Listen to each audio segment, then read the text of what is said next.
Girl on the Train has arrived at Pontiac Theatre IV, and today we're talking with the director of this production, Emily Harbert. Thank you so much for being here. Thank you for having me. So you just had your opening weekend of this production. How was it to finally show the world what you've been working on? It honestly was such a huge honor to watch the cast bring this show to life and to watch the ebb and flow from rehearsals to tech rehearsals to opening night. I've been dreaming about opening this show since 2022, so it's been quite a bit of time for me. But this cast and crew have exceeded all of my expectations, so it's been such a joy watching this show open and hearing the audience's reactions to it.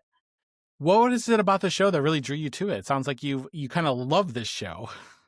I do love this show.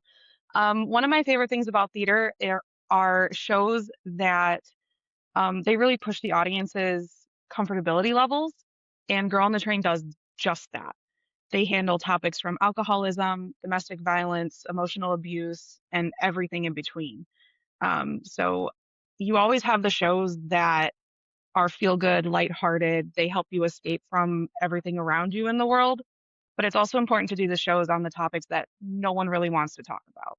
I was going to say, I remember reading this book because I know this is based on a book, and there's also a movie, but I remember just reading it and almost like you feel like you just want to get out of your skin a little bit. You know what I mean? Like you just want to kind of jump away as much as possible. So I can imagine that's like one of those shows that you almost as the people on stage and the people off stage, you have to sit with that little bit of uncomfortability of it.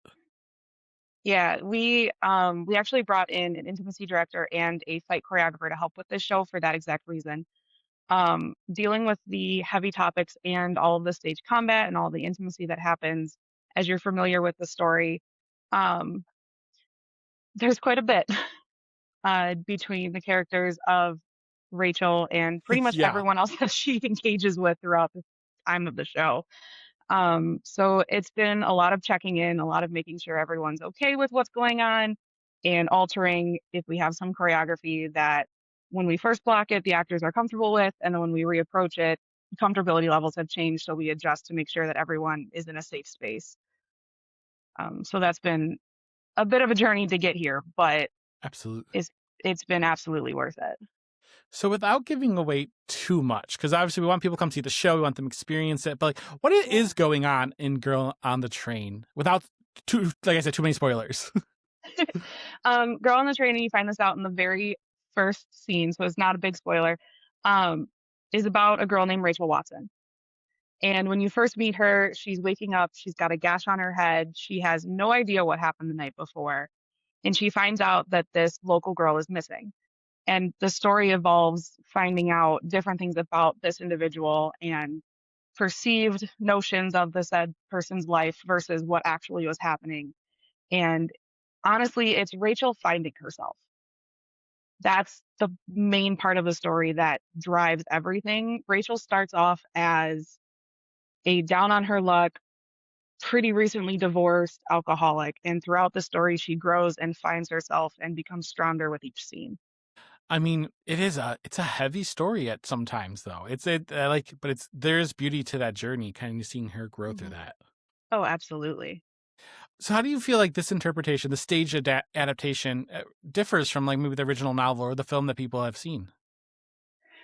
It stays pretty true to the original story, which I really like, because it pulls from both the book and the movie. It incorporates pretty much all aspects of it. Like everything, once you take it out of the book format, you do lose some of the detail, which that's just a part of adapting for a screen or for the play. You can't incorporate everything just due to logistics of everything that kind of that book Sure. encompasses.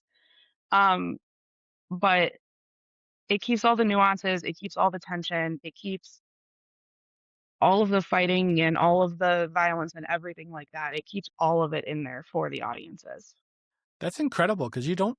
Oh wait, like you said, you don't see that a lot with stage adaptations. I always think of Murder on the Orient Express, which is it's close, but it's not like a perfect adaptation. They drop characters, they combined a few. So to see that Mhm. it does remain very it keeps the original novel there. That's kind of astounding for a Mhm. stage show. Yeah, that's one of the things that drew me to it was I loved the book and then I read the play, and the amount that it stays true to its source material just drives the passion that I have for this show. Because, like I said, you don't see that a whole lot. Absolutely. So, as a director, where do you start developing a mystery such as this one? Um, I started developing it by just reading and rereading the script. I've probably read it 20 times at this point, even before we got to auditions. And it was Sure. figuring out the different points of the story and figuring out the driving force and really understanding that the seed of the story is dependency and figuring out which character is dependent on either substances or another character or their basic beliefs of the world. And it's building off of that. Now, are there aspects that you feel like you had to change from when you had that initial vision of what you wanted the show to be like on stage? Yeah.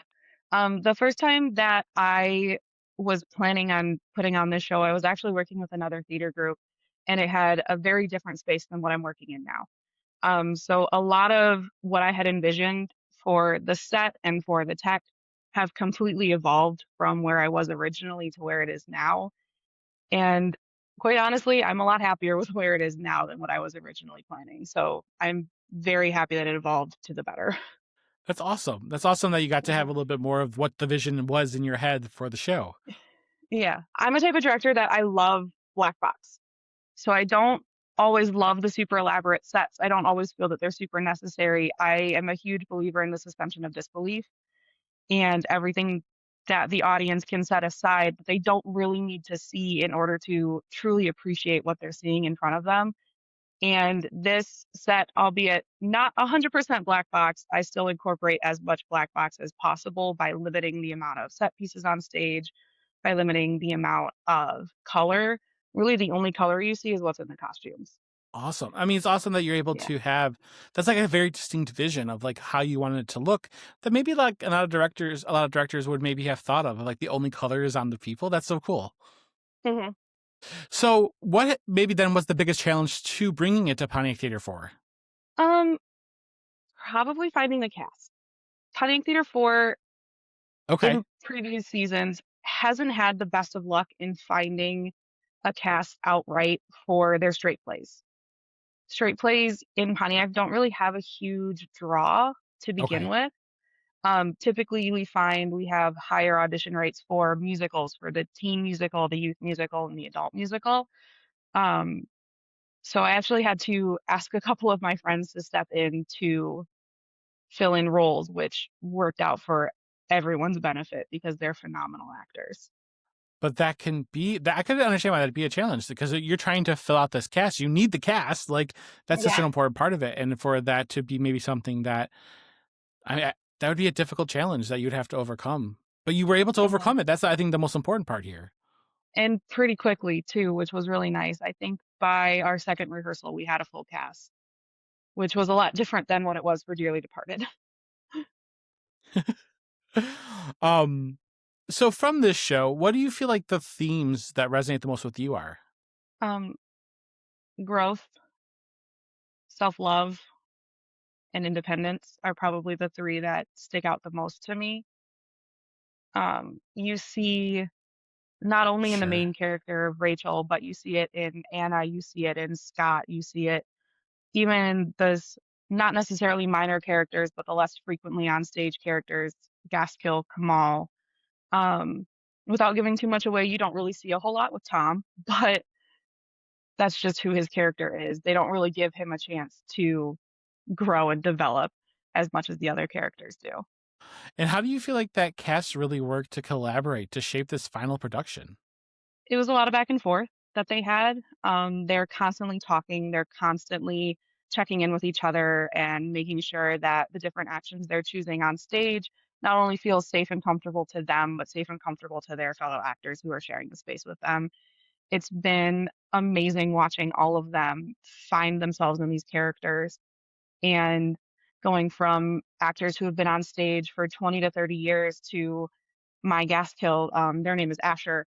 This is their first ever play, and they're absolutely all of them are killing it and Oh doing my gosh. amazing. Yeah. That's incredible. And that's a very diverse amount of acting in a cast, like depending on like acting level, I should say. That's incredible. What are you hoping audiences take away then from this production of Girl on the Train? Um, that warning signs aren't always right in front of your face, and that it's important to be checking in on everyone in your life, and that not all battles are super visible. Absolutely. As a psychologist, I always have to say that it's always the silent battles, and people don't always know that they're there, but they're the tough ones, and that's also a strength and stuff to that. So absolutely. I think that's a beautiful thing to kind of take away from that. Thank you so much, Emily, for being here and for you taking time from your schedule. We are so excited for this production, and I hope that people are enjoying it as much as you enjoyed putting it together, because I could just see the passion that you're talking about this production, that the love for this show is there, and I just hope that that is resonating with the audience as well. Thank you so much. So Girl on the Train runs at Pontiac Theatre IV through May 3rd, so get your tickets now and we'll see you at the show.